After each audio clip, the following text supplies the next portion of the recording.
Ross with The Rock Never Stops. Yo, uh, the draft is upon us. Workouts are ensuing. Measurables are out. This is an exciting time for me. It's also the playoffs. It's also the playoffs. And I know for a lot of us, we might be disappointed that our team is out. I think for a lot of us also, even within the disappointment, the teams that have been knocked out, they've had one hell of a year. I can't think of a team really that got knocked out in the playoffs that the fan base should feel like they underperformed, um, didn't live up to expectations. We all knew it was going to be hard for Houston to get through Golden State, right? And they performed admirably, taking to a game 7. Detroit played extremely well, uh, showed a lot of flashes. Teams like the Boston Celtics, you could be disappointed, but when you have injuries, it's like, what do you do about that? Golden State, same thing, right? And so as we're going through these playoffs, uh, I know they're exciting. Sometimes, we get our feelings let down and we're a little disappointed.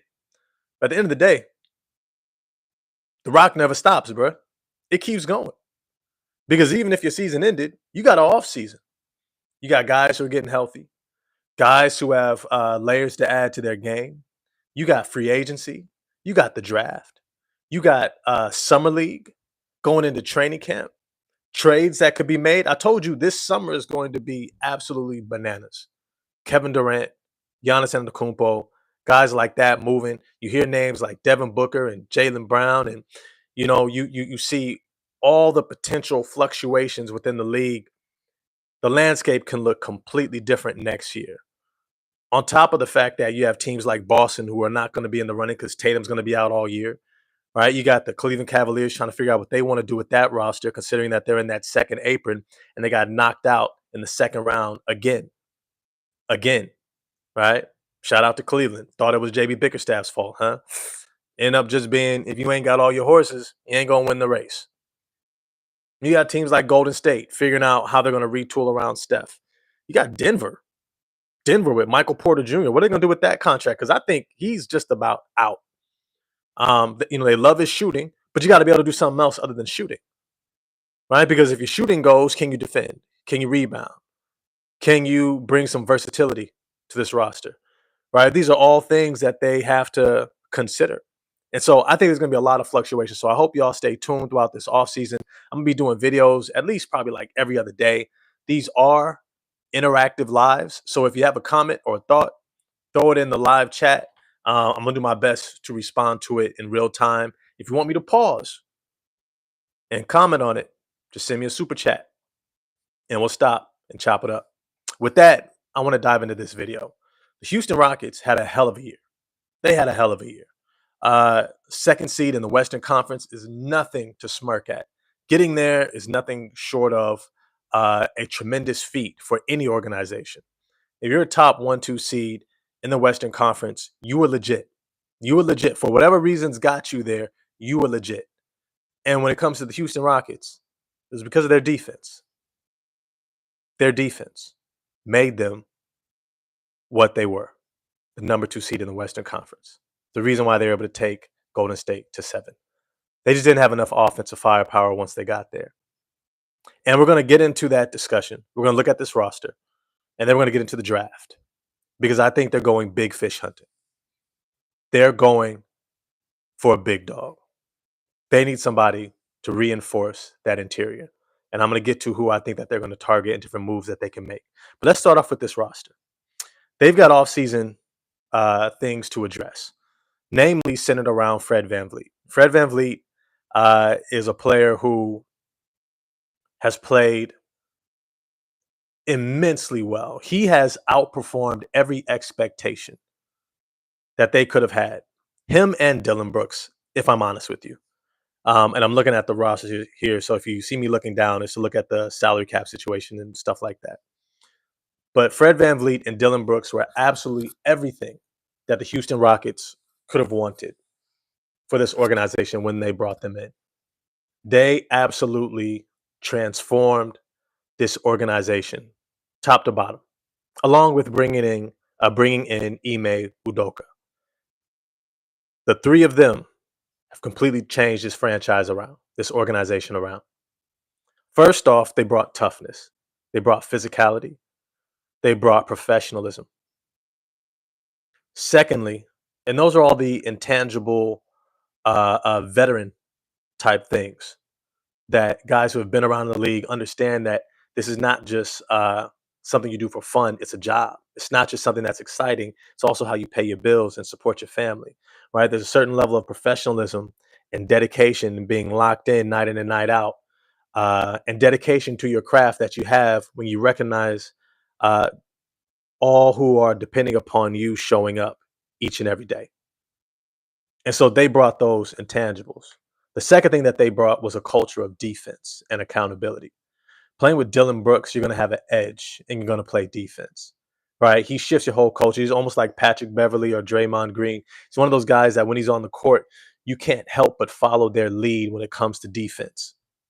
You're going to defend. Drew Holiday is another guy like that. But then when you combine that with Ime Udoka and his pedigree and what he has always been about and the accountability that he holds these players to, when you look at guys like a Cam Whitmore, insanely talented, 6'7", 38, 40-inch vertical, can jump out the gym, hit threes, score seemingly at will. And he basically looked him in the eyes and said, if you can't defend, you're not getting on this court. Not with me coaching. Jalen Green, I know you were the number 2 pick in the draft for us. If you're not defending, you're probably not going to play in these fourth quarters. You're going to see 24 to 26 minutes a game. And then with Fred VanVleet, the guy who just leads by example. He's 5'11", 6 feet on a good day. And yet he's able to compete with every ounce of a lack of athleticism that he has. He's no Dennis Schroeder where he's quick and speedy. He's not even bulky and strong like a Kyle Lowry. He's just tough as nails, and he competes. And when you have those three, the culture of the team has to follow suit. And they do. They have. And that's why they've gotten to this point where they're the number 2 seed in the Western Conference. Now, where do they go from here? This is the question. Fred VanVleet's contract is going to get extended. They don't have a guy in reserve for him. And you dare not mess with this team's continuity and what he's been bringing. I know he's 31 years old, 32 next year. I think he'll age okay because his game is not predicated upon athleticism. His game's not predicated upon his pop, his ability to, out jump, outrun somebody.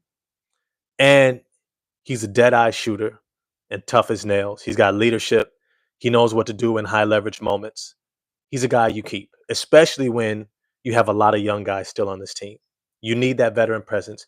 You need someone that this organization is committed to at the helm that you can trust, that you can make sure that everyone else is going to fall in line with. So I think he gets extended. I don't think he gets 40, right? But I think he gets somewhere around 30 for the next 3.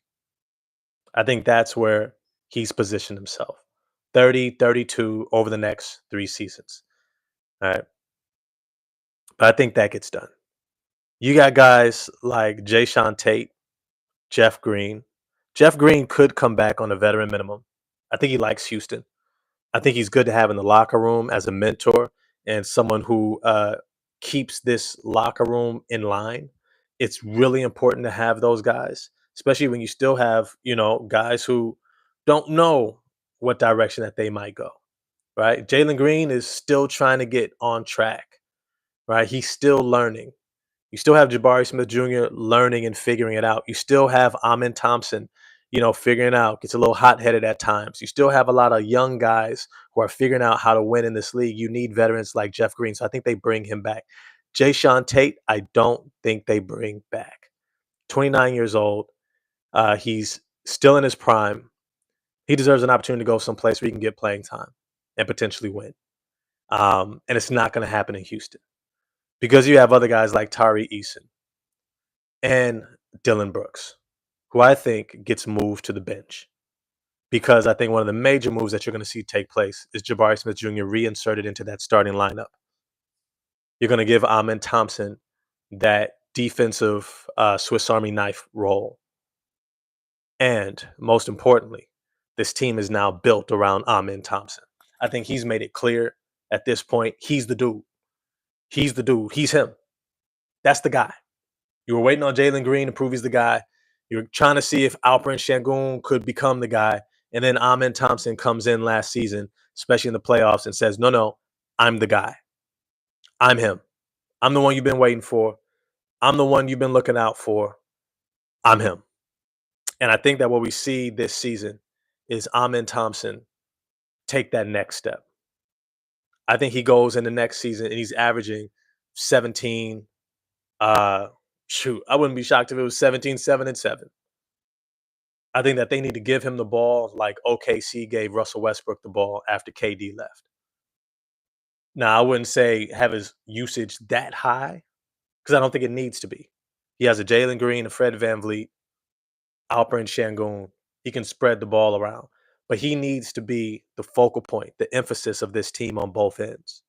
Almost like Andre Iguodala when he was with Philly right after AI left.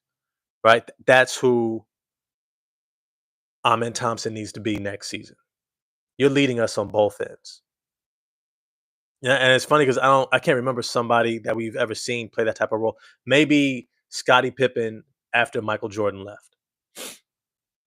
I think that's Amin Thompson's role moving in next season, which means that he's going to need to have shooting. And I think you position Jalen Green, Fred VanVleet, Jabari Smith Jr.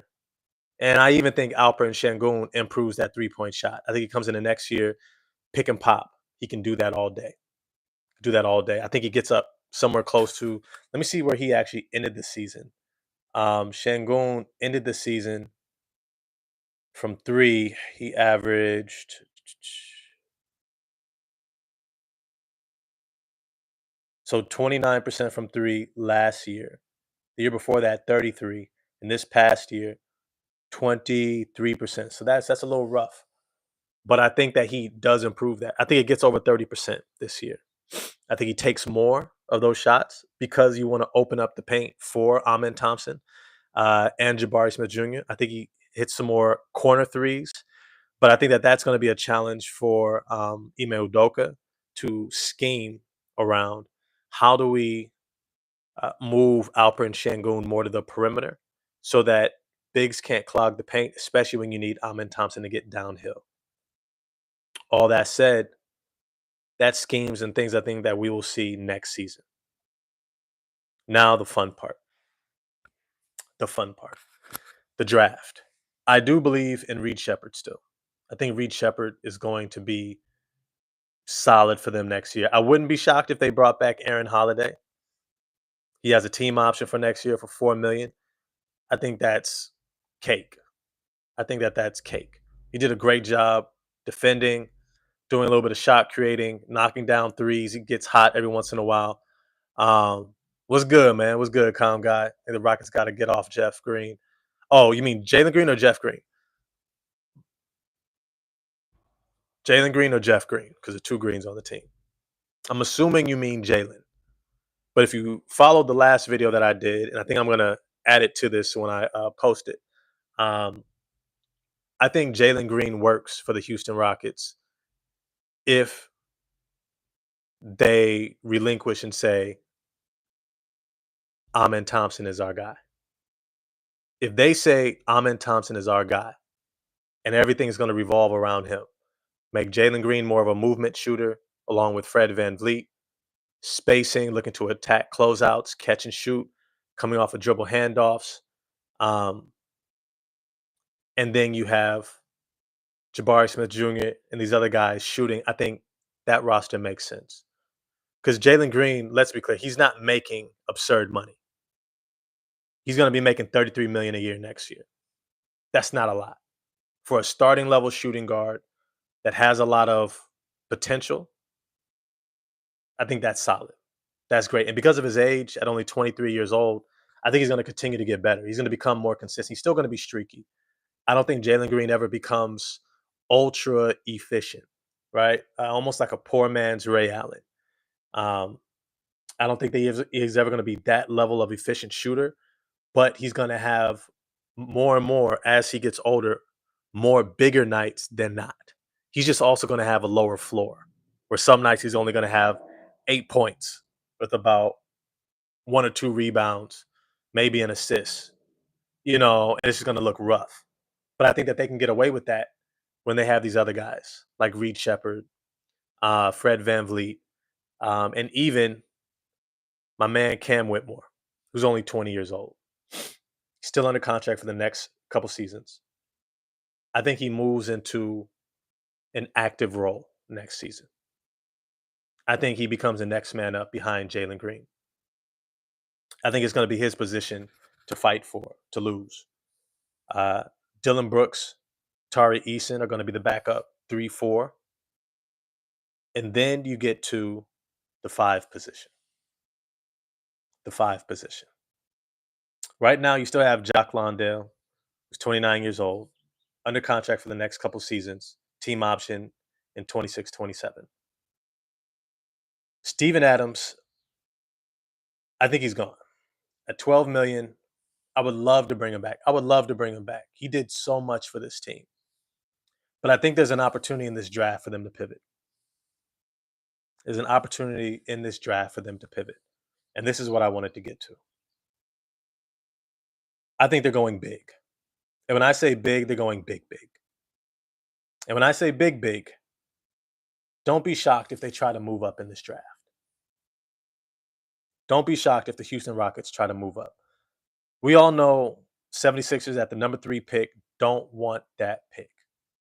Not just because anybody they get at number 3 is not going to be a contributor for a championship contending team. They're not going to be ready to play behind Joel Embiid, Paul George, Tyrese Maxey, Jared McCain, even these veterans. They're just not going to be contributors. Secondly, they're so far into that second apron. I think $10 million contract for a rookie that's going to cost them maybe $40, $50 million in taxes. It's just not worth it for them. I think I wouldn't be shocked if they look at the Houston Rockets and be like, look, if you give us Steven Adams, sign and trade, give us Steven Adams insurance because we need a center. We need a big that we can play. And you give us maybe a future pick. Give us a future first round pick. Maybe 2. We'll give you the number 3 pick. And I think it would be worth it for the Houston Rockets. Now, this is just the first prognosis for them in the draft. Move up. The guy who I want them to target is Kamen Malawat. I think he's built for what this team does and needs. They need a center who can defend the rim. They need size on the interior, and I mean real size. Malawat is 7'2", 260 pounds, 7'6" wingspan, light on his feet, extremely mobile. 2 things he can do: finish inside, block shots, and rebound. That's 3 things. 260 pounds, he's got the physical strength. Now, here's the thing.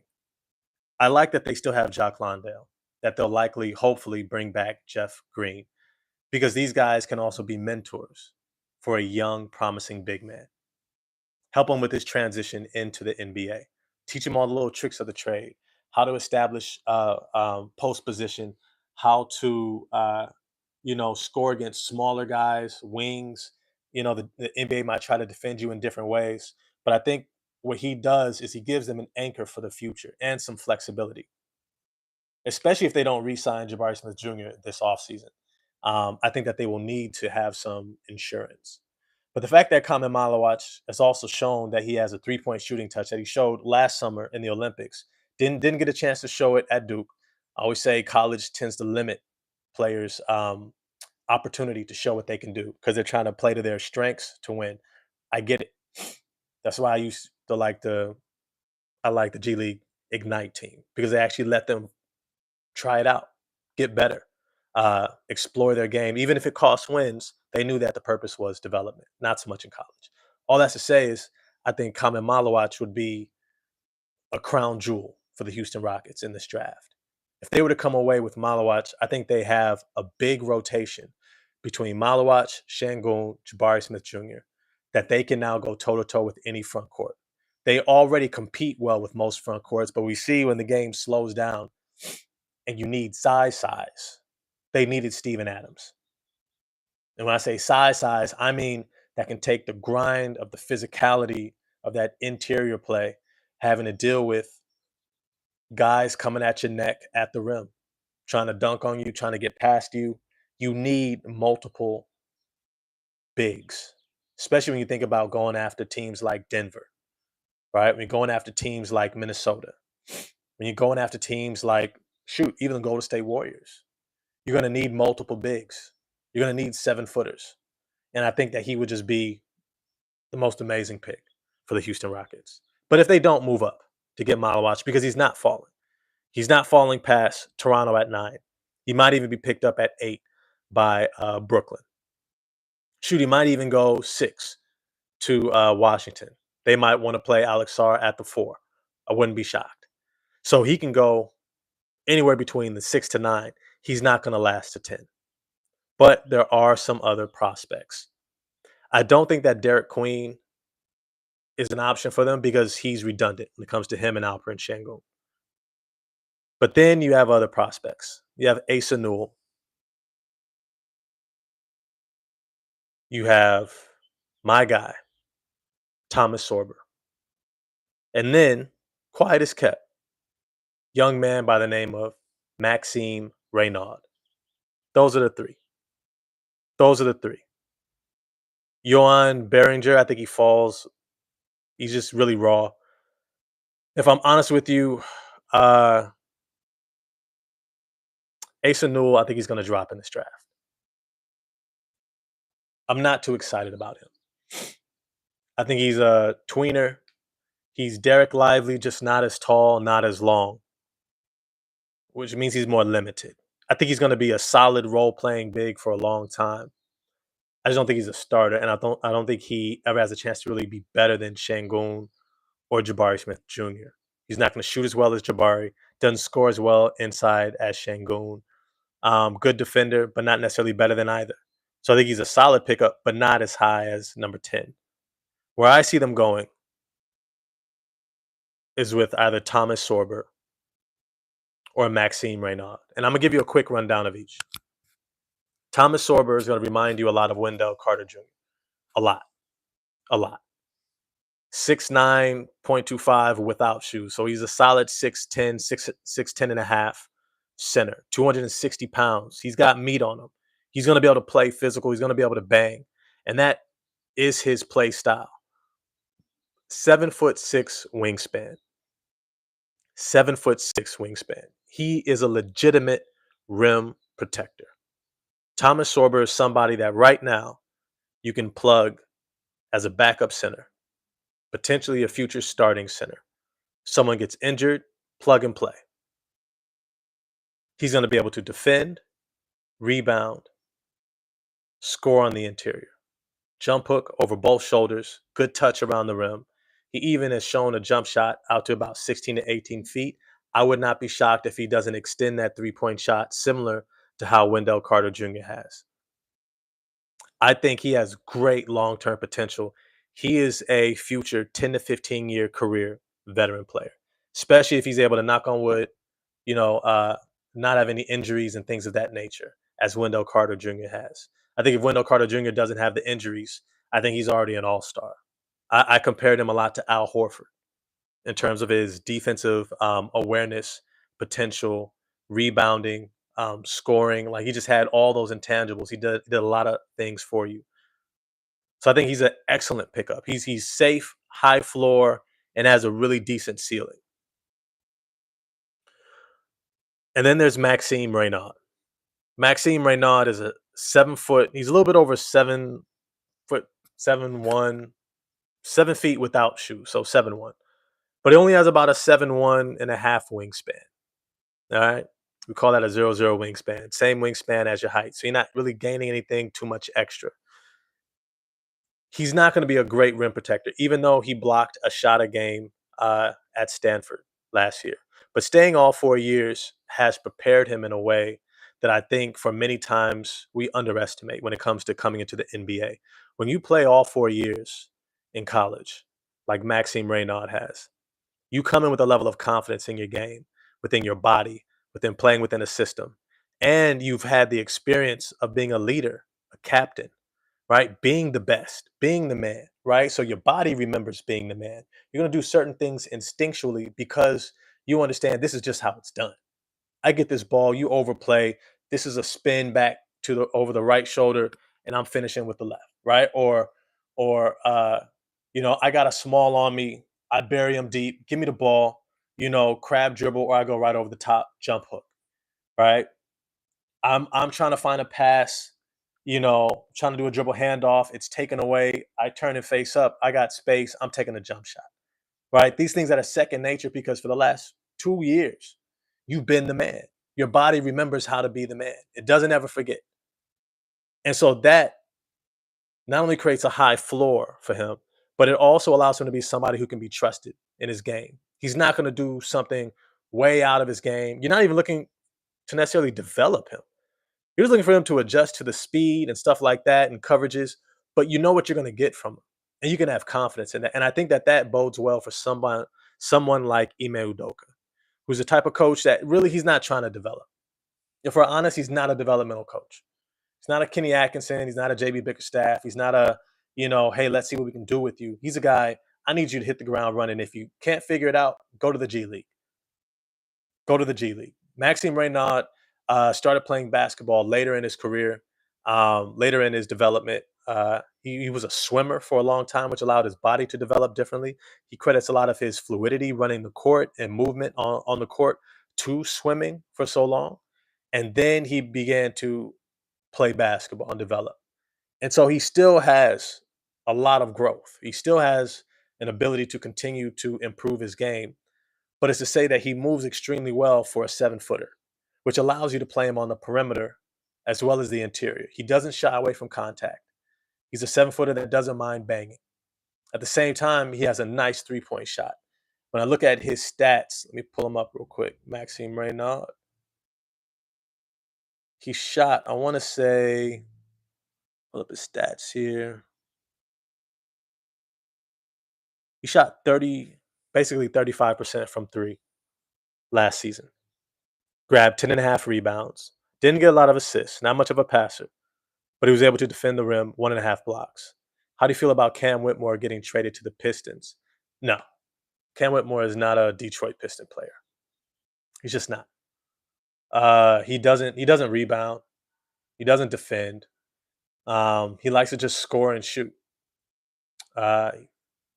He reminds me of actually, I mean, he's hard. Those guys really don't stick a lot. Hypothetically, would he fit? I mean, who are you going to play him over? Ron Holland?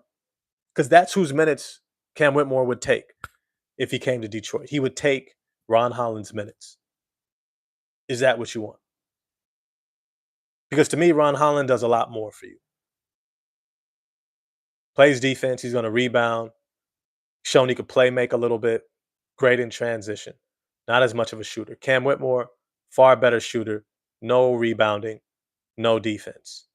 And no playmaking for others. Very streaky too. I think he stays put in Houston. I think he becomes their de facto backup shooting guard. Becomes like number 9, 10 in that rotation. That's what I would foresee for Cam Whitmore. But he has a lot to prove. He has a lot to prove. The NBA isn't about guys who just want to shoot. If you want to be a catch and shoot guy, that's fine. But even Ben Shepherd, who's a bench rotation number 9, 10 on a playoff Eastern Conference Finals Pacers team, plays defense. Even he plays defense. He's a dog on defense. He puts his nose in there. Cam Whitmore has to prove that. But to wrap up this video, I think that they go with one of those three centers. Either they move up to get Kamen Malawach, either the Houston Rockets move up to get Kamen Malawach, or they stay put and draft either Thomas Sorber or Maxime Reynaud. Guys who are versatile in their skill set, can defend the rim, have legitimate size and toughness, and guys that they can plug in that Steven Adams role. But as always, it's your man 100 Grand. If you enjoyed this video, smash the like button for me. hit subscribe and the bell for notifications. I'm gonna keep posting videos. This is gonna be an exciting off season. The draft is coming up. After the draft, we got free agency. We're gonna have trades. We're gonna have a summer league. I'm gonna try to get down to Vegas for the summer league. It should be a dope off season. I hope you stay tuned with me. I'm looking forward to seeing you in my lives and in the chats. I appreciate all who showed up today. Get at y'all next time. Peace.